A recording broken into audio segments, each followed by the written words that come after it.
une question politique. Vous avez dit récemment à Paris que vous envisagez votre avenir par rapport à la coalition Benno Bokk Yakaar et qu'il y avait 3 propositions qui se dégageaient. La première, c'est qu'il y en a qui disent dans votre parti qu'il faut continuer le cheminement avec Benno Bokk Yakaar. Il y a d'autres qui disent que Benno Bokk Yakaar, c'est fini. Et pour ceux qui veulent que vous rejoigniez l'opposition, il y a 2 formules qui se présentent. Une opposition radicale ou une opposition raisonnable. C'est là où j'ai un problème. L'opposition radicale, que je sache, ne se décrète pas. C'est en fonction de la démarche, de l'action du pouvoir en place.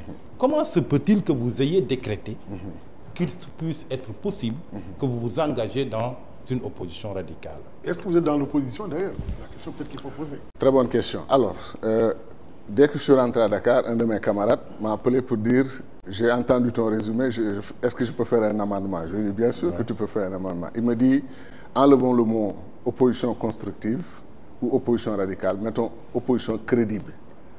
Il faut que le MPSL, lui s'engage dans une opposition crédible. C'était ça son point de vue. Comme je vous l'ai dit, les cadres doivent se retrouver rapidement et on doit prendre une décision. Il me semble très très difficile d'envisager que la majorité puisse convaincre les autres qu'on reste dans Benno Bokk Yakaar. Nous sommes les premiers à avoir tiré sur Benno Bokk Yakaar pour plusieurs raisons. On a dit que c'était une nébuleuse, c'est une organisation, une coalition fantôme qui ne fonctionnait pas, qui n'avait pas de conférence de leader, qui ne nous a rien apporté, pas personnellement, pas nous en tant que parti, mais qui n'a pas apporté grand-chose au pays. D'autant plus que cette coalition s'était réduite rapidement à une bande des 4, devenue bande des 3. C'est nous qui avons dit ça. Donc je ne vois pas l'utilité aujourd'hui, et surtout avec la cassure, la fracture tout à fait évitable qui nous a été créée lors du référendum. Le Benno va se relever difficilement de ces blessures infligées par ce référendum. J'en suis convaincu. Maintenant, mes camarades, je suis obligé de ne pas anticiper et donner mon point de vue, parce que ce serait injuste par rapport à eux. Certains, juste pour me faire plaisir ou par amitié pour moi, vont s'aligner sur mes positions automatiquement. J'aimerais les entendre. S'ils disent qu'on va... Alors, ce que nous appelons opposition radicale, c'est quoi? C'est-à-dire que systématiquement, tout acte posé par le gouvernement est dénoncé et combattu, sans réfléchir. C'est ce que j'appelle l'opposition radicale. Et honnêtement, je pense qu'on en voit des formes dans notre pays. C'est-à-dire qu'elle est systématique. Il y a une autre forme d'opposition que j'appelais constructive. Moi, ça ne me gêne pas que si le régime Macky Sall pose une action que je trouve positive dans l'intérêt du Sénégal, que j'applaudisse, le lendemain, il pose une action que je trouve négative, que je dénonce cette action et que je donne mes arguments.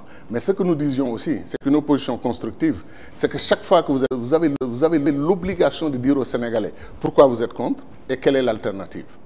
Parce que c'est facile quand même de dire « Bahoul ».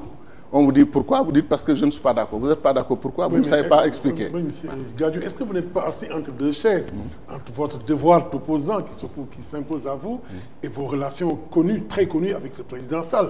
Au fond, est-ce que vous ne dites pas ça pour jouer un peu à l'équilibriste, peut-être demain, on voit votre mouvement rejoindre l'APR ou bien encore... Oh là là. Ça, par contre, si vous voulez, vous amenez le Coran, on met tout de suite la main.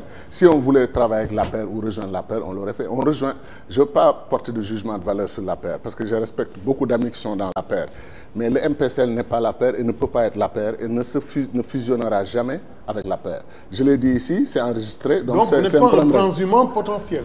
Non, c'est-à-dire que j'ai dit aux Sénégalais que les transhumants, c'est une espèce animalière qui s'est insérée dans la politique et qui a fait honte au Sénégal. Donc Gadio ne peut pas dire ça et demain, venir la tête basse vous dit bon, c'est-à-dire que non, je ne suis pas de cette nature, ok, pour vous rassurer. La dernière question, oui, parce qu'il y a quelque chose en fait qu'on ne comprend pas dans votre attitude, surtout vis-à-vis du président Macky Sall. Quand il avait fini de remporter l'élection présidentielle en 2012, avant même la formation de son gouvernement, il vous avait reçu. Et au sortir de cette audience, vous aviez indiqué que si jamais il pensait vous solliciter pour un poste, vous diriez oui. Et récemment, on vous a suivi dans une émission très réputée de la place, où vous avez dit qu'il vous a été proposé le ministère de l'Éducation nationale, mais que vous l'avez décliné parce que tout simplement amputé de l'enseignement supérieur. Alors, quelle est la conception que vous avez de la fonction? Oui, vous étiez près de la transhumance. Fonction présidentielle. Dans l'antichambre de la transhumance, c'est quoi? Est-ce que, parce que tout simplement, vous avez vous pensez avoir l'étoffe d'un présidentiable, vous ne vous voyez pas Je le pense sincèrement. gérer un ministère comme celui-là.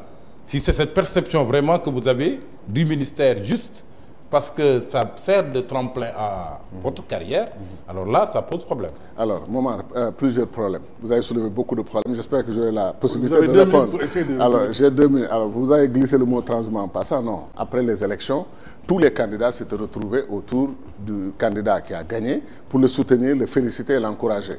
Il en a sollicité certains pour travailler avec. Les gens ont dit oui. Ça, on n'était pas dans comme disait l'autre, les transhumants, c'est ceux qui se sont retrouvés autour de l'herbe sèche et qui ont envie d'aller rejoindre l'herbe verte. Les brouteurs, comme on les appelle en Côte d'Ivoire. En Côte d'Ivoire, on les appelle des brouteurs. Ah bon, voilà. Alors, donc ça, maintenant, revenons à la question. Momar, moi, je crois qu'on doit féliciter un Sénégalais qui est sollicité pour un poste ministériel et qui dit que ce poste, tel qu'il est designé, tel qu'il est formaté, ne correspond pas à sa vision du secteur.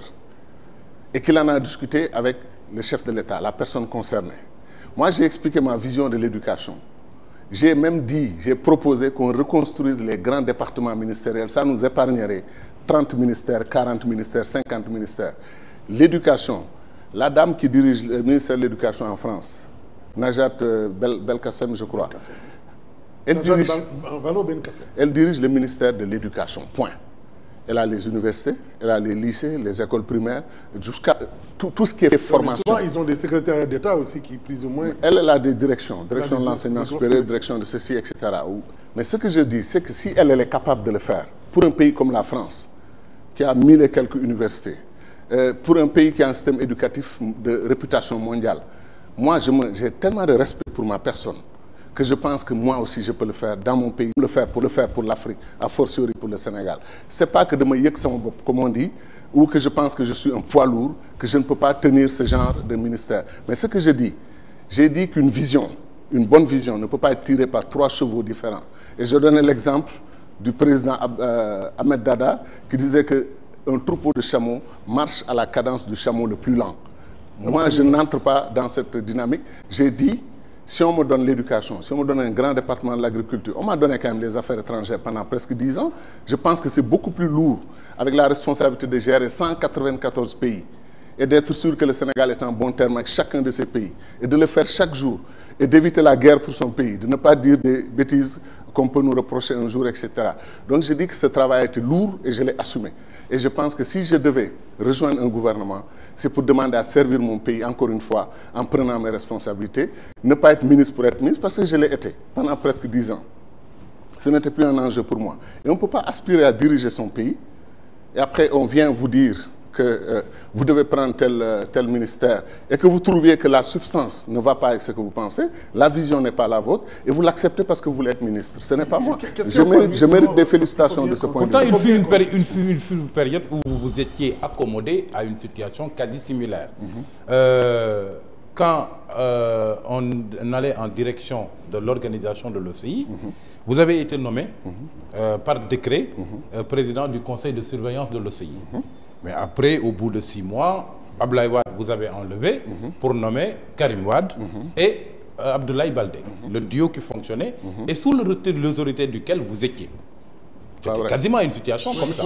Je suis tout à fait désolé, c'est une fausse information, je suis obligé de la relever. Pour 2 raisons. La première, effectivement, il y a eu un conseil de surveillance. Il y a un ministère de tutelle qui a organisé le sommet de l'OCI.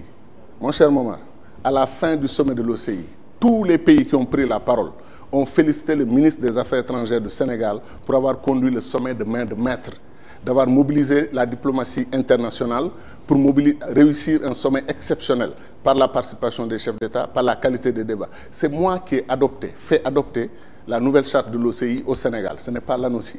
C'est moi qui ai fait venir tous ces chefs d'État, ces têtes couronnées, c'est moi qui avais réussi cela. Le prince Faisal, que Dieu ait pitié de son âme, en quittant la tribune, est venu dire au président Wade, devant moi, je savais que vous aviez un bon ministre des Affaires étrangères, je ne savais pas que vous aviez un magicien. Il a fait un excellent sommet, c'est le meilleur sommet auquel j'ai assisté. Donc l'ANOCI n'a rien à voir avec ça. L'ANOCI devait s'occuper des routes, des autoroutes, c'était ça la tâche de l'ANOCI. Je n'ai rien à voir, moi, dans la construction d'infrastructures.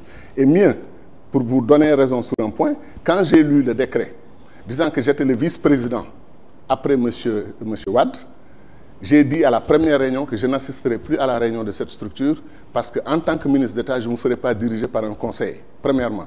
Et j'ai demandé à Mme Claude Absa Diallo de représenter le ministère des Affaires étrangères à l'ANOCI et je n'ai plus jamais remis les pieds là-bas. Et notre frère Latif Coulibaly l'a confirmé dans des écrits que je n'ai plus jamais remis les pieds à l'ANOCI. Donc c'est bien pour votre carte de visite. Moi, je vais vous poser une dernière question sociétale. Est-ce que vous dansez toujours la salsa? Grand danseur de salsa. Et ça, vraiment, jusqu'à la fin de mes jours, j'espère que j'aurai 90 ans et que je prendrai encore mon épouse pour faire un tour de salsa. Ibrahim Ferrer ou Broadway Orchestra ou Aragon? Alors, je suis Abelardo Barroso pour la chanson, musique orchestra Aragon. J'ai eu la chance de connaître Richard Egwes et même d'avoir été reçu chez lui. Malheureusement, je n'ai pas réalisé le rêve de ma vie. Je voulais l'inviter au Sénégal. Il est mort avant que je ne le fasse. C'est ça, Aragon, Panchuel Bravo. Compay Segundo. Compay Segundo, bien sûr. Mais je suis plus vers les classiques Barroso, Aragon, bon, bien sûr les Fajardo et tout ce beau monde. Mais ici au Sénégal, Laba Sossé, Sadali, Marsek. Maintenant, je suis en difficulté parce qu'il faut que je cite tous mes amis. C'est le salsa mbalax, enfin, non, j'ai parlé des classiques. Hein. Sadali et Laba Sossé. Maintenant, James Gadiaga et le salsa mbalax, c'est magnifique et c'est dommage qu'ils aient arrêté leur expérience qui pouvait permettre au Sénégal d'avoir son propre brand de salsa. Vous êtes le premier ministre des Affaires étrangères à avoir amené tout ce monde-là à Cuba. Je les ai tous amenés à Cuba et j'ai aidé certains à aller se faire soigner à Cuba. Mais ça, c'est mon jardin secret que je ne révèle pas parce que quand vous faites de bonnes choses, il ne faut pas le dire. Faut laisser les autres il est le très dire. difficile de vous tirer les airs du nez. C'est la fin de cette émission. Merci à nos invités, le professeur Omar Dioum. Merci également à Mamadou Bal, ancien directeur de la télévision sénégalaise, à qui nous demandons vraiment une très grande indulgence. Et merci évidemment à tous ceux qui, derrière la caméra, ont assisté à cette émission.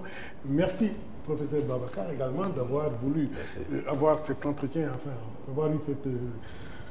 bras de fer, j'allais dire, un peu avec Diane Gadio. Moi, je n'ai pas senti le temps passer. Hein. J'ai trouvé que c'était trop court. C'était trop court. Évidemment, on vous invitera la prochaine fois quand vous serez beaucoup plus disposé à nous livrer des secrets.